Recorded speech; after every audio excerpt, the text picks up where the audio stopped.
However, when I'm not around, or let's say I'm asleep, others still exist. The whole world did not go with me to the grave.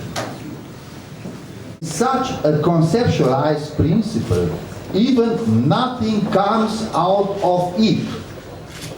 Therefore, if the question is asked whether this is not all in our heads, that we are the ones who make God the absolute, the answer is simple: yes.